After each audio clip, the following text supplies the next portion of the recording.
Você sabe que nós vivemos um combate espiritual. A nossa vida é um combate espiritual. E para este combate espiritual, precisamos entender que os nossos inimigos são espirituais. Não é contra homens de carne e sangue que nós lutamos, mas contra demônios, principados e potestades. E, portanto, as nossas armas devem ser espirituais. É sobre isso que nós vamos conversar hoje. Armas espirituais. Você está precisando de armas espirituais para combater o mal. O mal não se vence com armas físicas, é preciso armas espirituais. É sobre isso que nós vamos meditar hoje. Em nome do Pai, do Filho e do Espírito Santo. Amém. Antes, eu quero lembrar a você, aproveitando que estamos falando de armas espirituais, de 5 de março a 20 de abril, nós vamos viver a Quaresma da Igreja, onde mais do que nunca nós vamos nos utilizar de armas espirituais para vencer todas as realidades na nossa vida. De 5 de março a 20 de abril, 4 horas da manhã, nós vamos fazer um sacrifício de amor a Deus. Nós vamos ofertar isso a Deus. A última vez, mais de 500 mil pessoas rezaram conosco. Então, quero convidar você a vir rezar conosco. A partir do dia 5 de março, 40 dias de oração, 40 dias de penitência, 40 dias de muita vitória na sua vida, eu tenho certeza. Você que já fez essa experiência, você já sabe o quanto que é bom.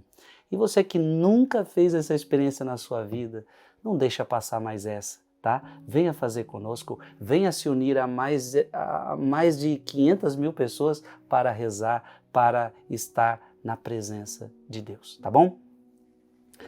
Marcos capítulo 9, versículo de 14 a 29. Naquele tempo, descendo Jesus do monte com Pedro, Tiago e João, chegando perto dos outros discípulos, viram que estavam rodeados por uma grande multidão. Alguns mestres da lei estavam discutindo com eles. Logo que a multidão viu Jesus, ficou surpresa e correu para saudá-lo. Jesus perguntou aos discípulos: "O que discutis com eles?" Alguém da multidão respondeu: "Mestre, eu trouxe a ti meu filho que tem um espírito mudo.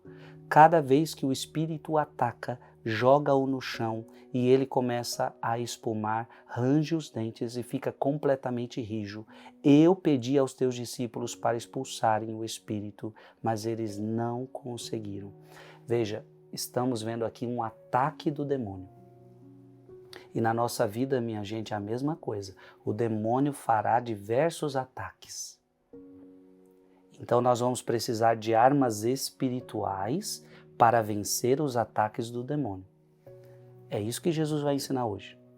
Jesus disse, versículo 19, Jesus disse: "Ó geração incrédula, até quando estarei convosco? Até quando terei que suportar-vos? Trazei aqui o menino." E levaram-lhe o menino. Quando o espírito viu Jesus, sacudiu violentamente o menino, que caiu no chão e começou a rolar e a espumar pela boca. Jesus perguntou ao pai: "Desde quando ele está assim?" O pai respondeu: "Desde criança. E muitas vezes o espírito já o lançou no fogo e na água para matá-lo. Se podes fazer alguma coisa, tem piedade de nós e ajuda-nos." Jesus disse: "Se podes, tudo é possível para quem tem fé." O pai do menino disse em alta voz: "Eu tenho fé, mas ajuda a minha falta de fé."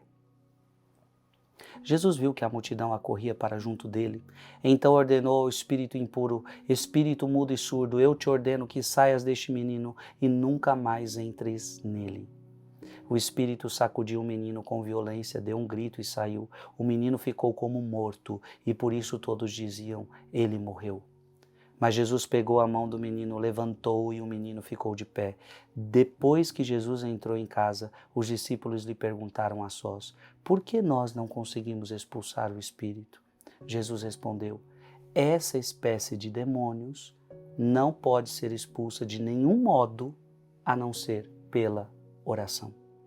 Veja, esta espécie de demônios não pode ser expulsa de nenhum modo a não ser pela oração. Palavra da salvação. Veja, para vencer o demônio é necessário a arma espiritual. Abra sua Bíblia em 2 Coríntios, capítulo 10, 2 Coríntios, capítulo 10, versículo de 3 a 4. 2 Coríntios 10, de 3 a 4. Porque ainda que vivamos na carne, não militamos segundo a carne. Não são carnais as armas com que lutamos. São poderosas em Deus, capazes de arrasar fortificações. Então, o que esse texto está deixando claro para a gente? Que as nossas armas devem ser espirituais. Você quer vencer o demônio, as tuas armas precisam ser espirituais. E Jesus está dando a principal, oração. Oração. Não vai dar tempo de eu ler aqui, mas gostaria. E eu vou começar, e você vai ficar aí como lição de casa, que é Efésios, capítulo 6, versículo de 10 a 18. Aqui vai falar da armadura do cristão. Efésios, capítulo 6, de 10 a 18. Revesti-vos da armadura de Deus, para que possais resistir às ciladas do demônio. Nós precisamos levar a sério o conselho de Jesus. O demônio então fará ataques para conosco. E a única forma de eu lutar contra o mal, de eu me defender, de eu lutar, é através de armas espirituais. E Jesus está dizendo, somente pela oração. Então, meu irmão, nunca deixe de rezar. Escreve aqui nos comentários, eu não posso parar de orar. Eu não posso parar de orar. Em nome do Pai, do Filho e do Espírito Santo. Amém.